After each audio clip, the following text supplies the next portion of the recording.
Yo tout le monde, c'est Félix, on se retrouve, on se découvre pour une nouvelle vidéo. Aujourd'hui dans Deck Présent, nous allons étudier la question des chaînes. Et oui, dans la dernière vidéo, nous avons parlé des decks et comment construire un deck. Dans la vidéo d'avant, on avait parlé de tout ce qui était les règles et comment ça fonctionnait.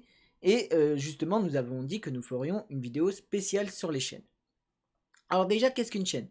Une chaîne se compose de ce qu'on appelle chain de blockchain. Il y en a plusieurs qui sont l'ordre des effets, que l'on nommera Chainlink. On nommera Chainlink 1 le premier effet activé, Chainlink 2 le deuxième effet activé, et ainsi de suite. Jusqu'à qu'il n'y ait plus de réponse possible. La résolution se fera dans le sens inverse. Le dernier effet du coup sera activé en premier, et le dernier effet qui sera activé. Parce que y a des effets qui permettent d'annuler d'autres effets. Donc, j'ai pris un exemple que j'ai mis assez complet. Donc, j'ai pris l'exemple d'un joueur 1 qui joue Etruned, qui renvoie les cartes magie piège dans la main de leur propriétaire. Et d'un joueur 2 qui joue Typhon d'espace mystique. On appellera donc l'effet de Etruned Chainlink 1 et Typhon d'espace mystique qui détruit une carte Chainlink 2. Dans ce cas de figure, Typhon d'espace mystique va cibler une carte magie piège. On va dire qu'on cible Etruned. Etruned sera détruite, mais l'on résoudra son effet comme son effet a été activé et n'a pas été annulé. La carte a été détruite, oui, mais l'effet n'a pas été annulé. Maintenant, remplaçons Typhon d'espace mystique par Brouillard magique, qui est une carte piège qui, en défaussant une carte, je vais pouvoir annuler l'effet d'une carte magie. Dans ce cas-là, Etruned sera détruite, mais son effet ne sera pas activé, comme on annule son effet. Dans un autre cas de figure, là, joueur 1 va jouer Corne de l'Unicorne, qui est une carte magie d'équipement. Et le joueur 2 va rejouer Typhon d'espace mystique. Dans ce cas-là, Typhon d'espace mystique va détruire Corne de l'Unicorne, et l'effet de Corne de l'Unicorne, qui normalement devrait s'effectuer sur le monstre, s'effectuera mais dans le vide, puisque du coup, vu qu'elle n'est plus équipée au monstre, le monstre ne pourra pas gagner l'attaque du boost qu'elle aura.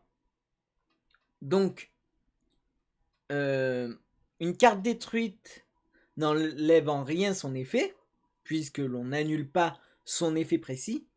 Mais si son effet ne peut plus s'effectuer correctement, imaginons Monster Reborn, je joue Corbeau Dédé en le défaussant, je bannis la cible de Monster Reborn. Monster Reborn, son effet se fera dans le vide.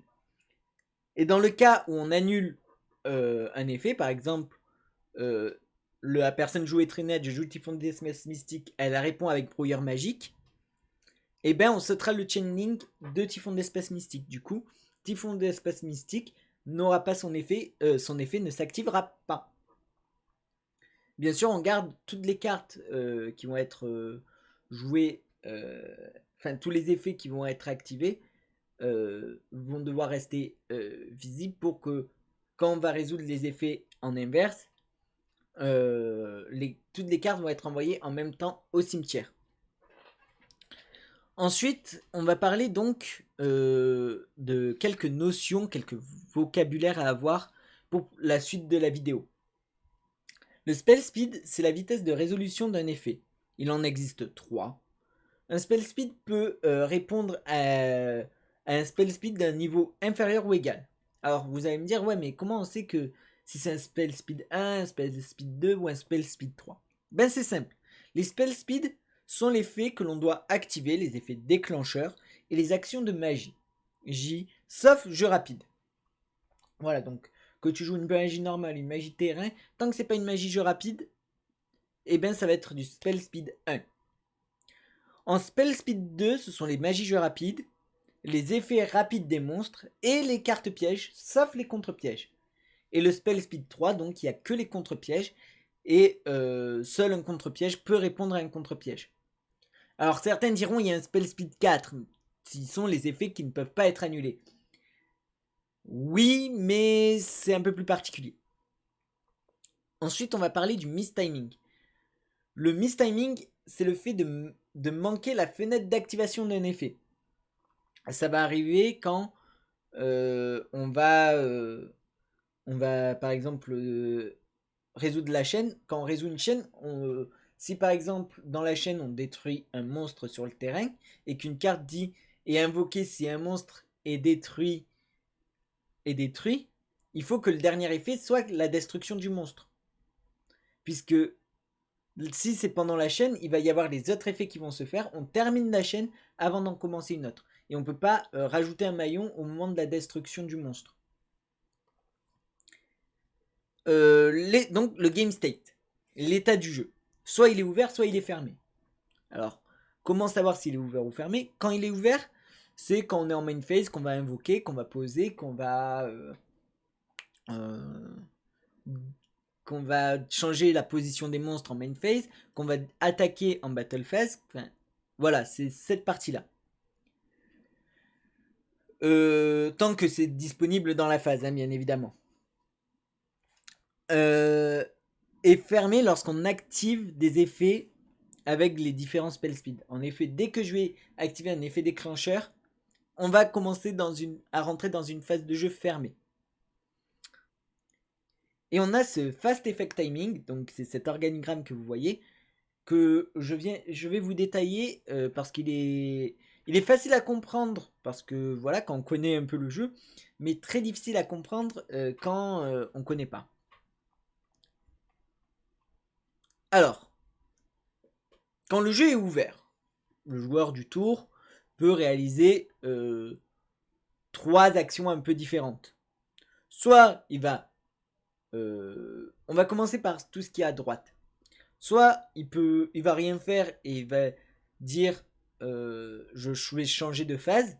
À ce moment-là, l'adversaire peut activer un effet de spell speed 2 ou 3, donc un contre piège ou une magie, un piège ou un effet rapide.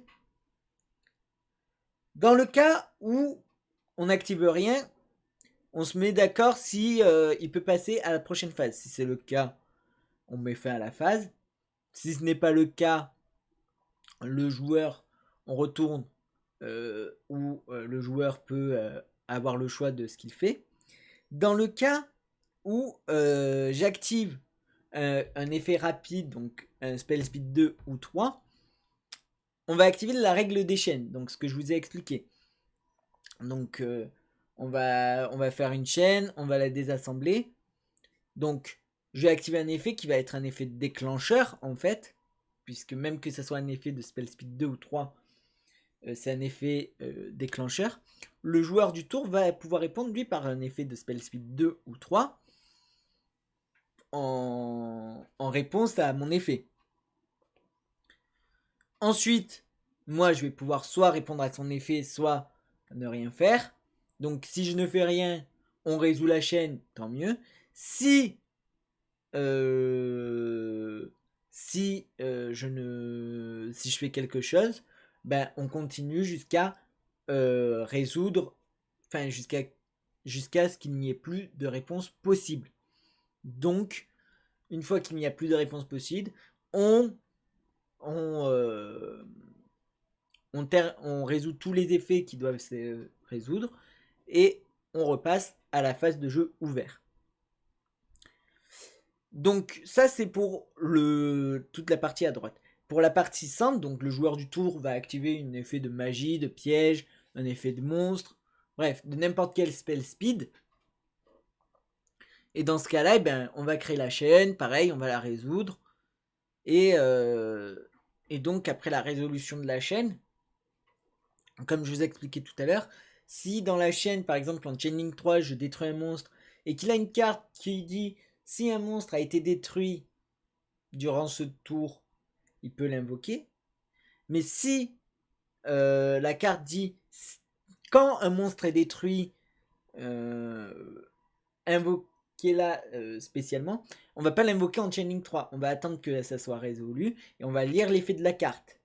L'effet de la carte va dire si on peut résoudre maintenant ou non son effet. Ensuite, on a la troisième hypothèse, c'est le tour où le joueur va invoquer normalement, invoquer spécialement, passer ses monstres en position de défense, poser, bref, des effets qui ne vont pas déclencher une chaîne. Si par exemple en battle phase il va déclarer l'attaque, déclarer une attaque ne commence pas la chaîne. C'est par exemple jouer force de miroir qui, s'il me déclare une attaque, je vais pouvoir détruire ses monstres. C'est moi qui vais activer la carte piège qui va déclencher la chaîne. Ou dans une main phase, quand il va invoquer, si je joue Trap Van, ça va être la même chose. Donc voilà. Après, donc ça revient au même, hein, on regarde, on résout la chaîne, et puis c'est encore au tour du joueur. Voilà. Je crois avoir tout dit pour ce qui me concerne.